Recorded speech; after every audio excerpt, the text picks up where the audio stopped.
In 1457, 8,000 Albanian shepherds and farmers faced 80,000 Ottoman soldiers, odds of 10 to 1. By sunset, 30,000 Ottomans lay dead in the mud, and the Sultan's brother fled in terror, abandoning his armor, his gold, and his reputation. This wasn't just a battle. It was the day Skanderbeg shattered an empire in just 6 hours. By the end of this video, you'll understand how a warlord who started as a hostage obliterated the most feared military machine on Earth. You'll discover 1. The acoustic weapon that turned mountain caves into psychological torture chambers and drove 80,000 men into blind panic. 2. The disappearing army trick that fooled Ottoman scouts for 3 days and turned a strategic disaster into a perfect ambush. 3. The single terrain decision that transformed Albania's greatest weakness, its brutal mountains, into an inescapable killing ground. 4. Why Skanderbeg's most loyal soldiers were former slaves who fought with a savagery that shocked even Muslim chroniclers.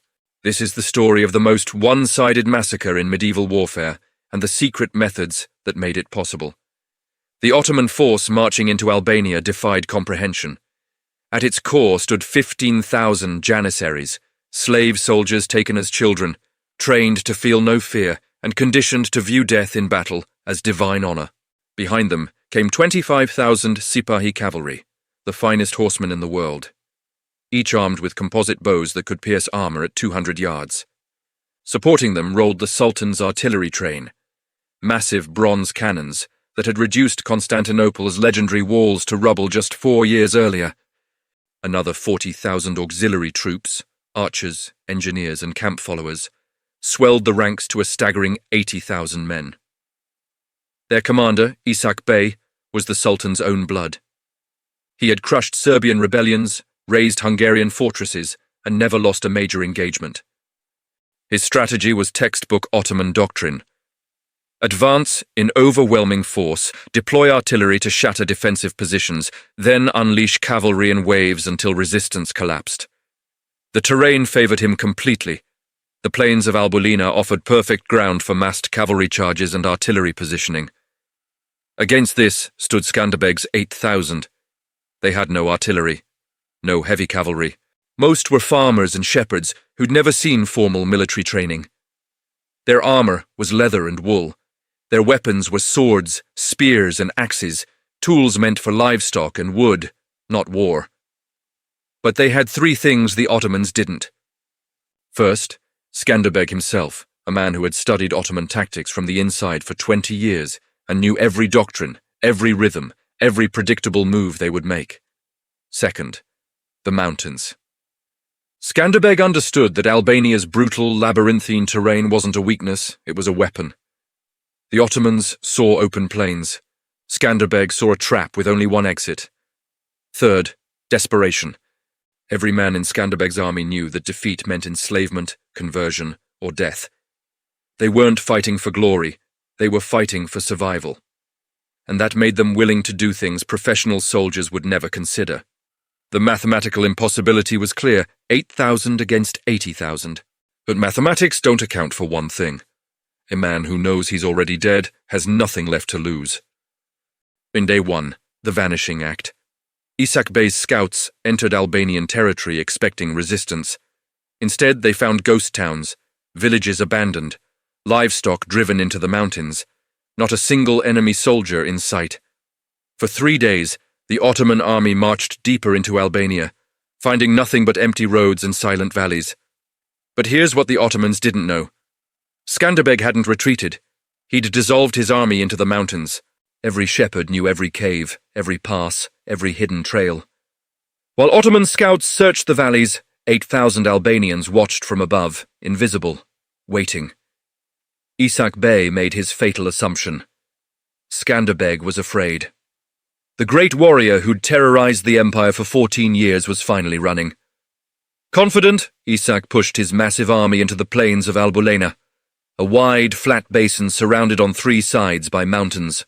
Perfect ground for his cavalry, a killing field for any army foolish enough to face him in open battle. He had no idea he'd just walked into a coffin. Dawn. September 2nd, 1457, the acoustic nightmare. The Ottomans woke to a sound that froze their blood. It started as a low rumble echoing from the mountains, drums, war horns, and thousands of voices chanting in Albanian. The mountains amplified and distorted the sound, making it impossible to tell where it was coming from or how many men were up there. Then came the bells. Skanderbeg had ordered every church bell in every mountain village to ring simultaneously. The cacophony crashed down from all directions, a wall of noise that made communication impossible and turned the mountain walls into echo chambers of chaos. This wasn't just psychological warfare, it was acoustic terrorism. Ottoman officers screamed orders that couldn't be heard. Cavalry horses panicked and threw their riders. The janissaries, trained to be fearless, looked up at the ridgelines and saw nothing but shadows, and heard only the maddening multiplied roar of an enemy that seemed to be everywhere and nowhere. 6 a.m. The first blood Isak Bey attempted to restore order by forming his battle lines. But as his cavalry moved to position, Albanian archers appeared on the ridges, not in formation, but scattered, firing from behind rocks, then vanishing before the Ottomans could return fire. Dozens of arrows fell, then hundreds. Not enough to break the army, but enough to wound, to panic the horses, to make every man look up instead of forward. Then Skanderbeg played his masterstroke. He revealed himself. There, at the mouth of a narrow mountain pass, stood Skanderbeg on his white horse, his red and black banner flying, surrounded by what looked like only 2,000 men. He was visible. He was exposed. He was bait. Isak Bey saw his chance. He ordered 15,000 cavalry to charge and crush Skanderbeg's tiny force before they could retreat into the mountains. The thunder of hooves shook the earth as the Ottoman cavalry surged forward in a massive wedge formation. But Skanderbeg didn't retreat. He waited and waited, until the Ottoman cavalry was fully committed, too fast to stop, too deep to turn back. Then he gave the signal. 7:30 a.m. The jaws close. From every ridge, from every cave, from every hidden position, 6,000 Albanian fighters erupted. Not in neat formations, in a descending avalanche of violence. They didn't fight like soldiers. They fought like wolves. Crashing into the flanks of the Ottoman cavalry with axes, hammers, and farming tools, turned into weapons of butchery. The Ottoman cavalry tried to wheel and face the new threat, but the terrain betrayed them.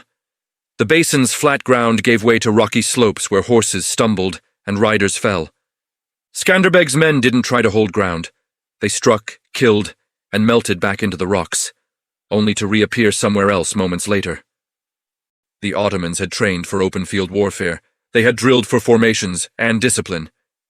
But Skanderbeg had turned the battlefield into a three-dimensional nightmare where every rule they knew meant nothing.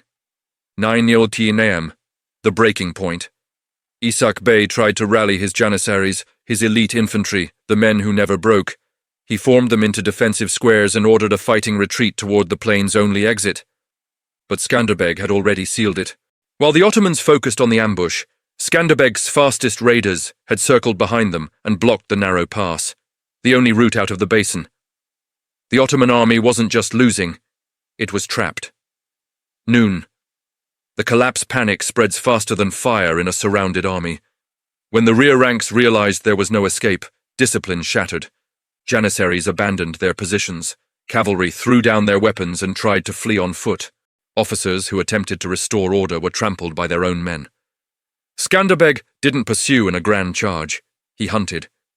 His men moved through the chaos in small packs, cutting down anyone who resisted, sparing only those who surrendered immediately. The basin became a slaughterhouse. Men who'd conquered kingdoms died begging for mercy in a language their killers didn't speak. 3:00 p.m., the final humiliation. Isak Bey, the Sultan's brother, fled on horseback with his personal guard. They abandoned the army, abandoned the artillery, abandoned the wounded. Skanderbeg's cavalry pursued them for miles, capturing the Sultan's own battle standards, his war chest filled with gold, and Isak Bey's personal armor, which Skanderbeg would later send back to the Sultan as a message. By sunset, the Battle of Albulena was over. The ground was carpeted with Ottoman dead, and 8,000 shepherds had just destroyed an empire's reputation in 6 hours. The numbers defied belief. between 25,000 and 30,000 Ottoman soldiers lay dead in the basin of Albulena. The kill ratio, nearly 4-1, shouldn't have been mathematically possible for the smaller force. Skanderbeg's losses, fewer than 1,000 men. Albanian chroniclers reported the bodies were so densely packed in some areas that you could walk across the battlefield without touching the ground. The Ottomans left everything behind. 24 artillery pieces, the pride of the Sultan's arsenal, 15 battle standards, including Isak Bey's personal banner, the army's entire supply train, gold, weapons, armor, food stores, meant to sustain 80,000 men for months. The treasure alone could have funded a small kingdom for a year. But the real prize wasn't material. Muslim chroniclers, writing for the Sultan himself, admitted the unthinkable, that a former slave, leading farmers, and shepherds had inflicted the worst defeat the Ottoman Empire had suffered in a generation. They called it divine punishment. They called it sorcery. They couldn't call it what it was, perfect tactical execution. Yet victory came at a cost Skanderbeg knew too well. His men were exhausted, wounded, and out of supplies. The mountains that had saved them were now their prison. Winter was coming, and there would be no relief. And Skanderbeg understood the darkest truth of all. This wouldn't be the last Ottoman army. The Sultan would send another, and another, and another. Because Albania had done something unforgivable, it had made the empire look weak. But for 6 hours on a blood-soaked field, 8,000 men proved that numbers mean nothing when desperation meets genius. The Battle of Albulena didn't just save Albania. It rewrote the rules of asymmetric warfare for the next 500 years. Ottoman military doctrine, which had conquered 3 continents, was exposed as fatally predictable. For the first time, the empire's generals realized that overwhelming numbers and superior technology meant nothing if the enemy refused to fight by your rules. Skanderbeg's tactics became legend. Military academies from Vienna to Paris studied how he turned terrain into a weapon, how he weaponized sound to create psychological chaos, and how he used the enemy's own momentum as a trap. His vanishing army strategy would be echoed centuries later by guerrilla fighters from the American Revolution to Vietnam. Proof that a smaller force with intimate knowledge of the land can shatter any conventional army foolish enough to enter on their terms. But there's a darker lesson here. Skanderbeg succeeded because he understood his enemy from the inside. He'd been raised by the Ottomans, trained by them, commanded their armies. He knew not just their tactics, but their arrogance. The assumption that disciplined professional soldiers would always defeat irregular peasants. That arrogance killed 30,000 men in 6 hours. The battle proved something that still echoes in modern special operations doctrine. Desperation, when channeled through strategic genius, becomes unstoppable. When ordinary people are fighting for their survival on their own ground, they don't follow the rules of warfare. They invent new ones. And empires, no matter how powerful, always break when they forget that the human will to survive cannot be calculated, conquered, or contained. 8,000 shepherds against 80,000 soldiers. A 10-1 disadvantage that became a 4-1 massacre. Now you understand how Skanderbeg turned the Ottoman Empire, its greatest strength, its overwhelming numbers and predictable doctrine, into its fatal weakness. He proved that terrain isn't just geography, it's a weapon waiting to be wielded. That sound can break armies before a single sword is drawn.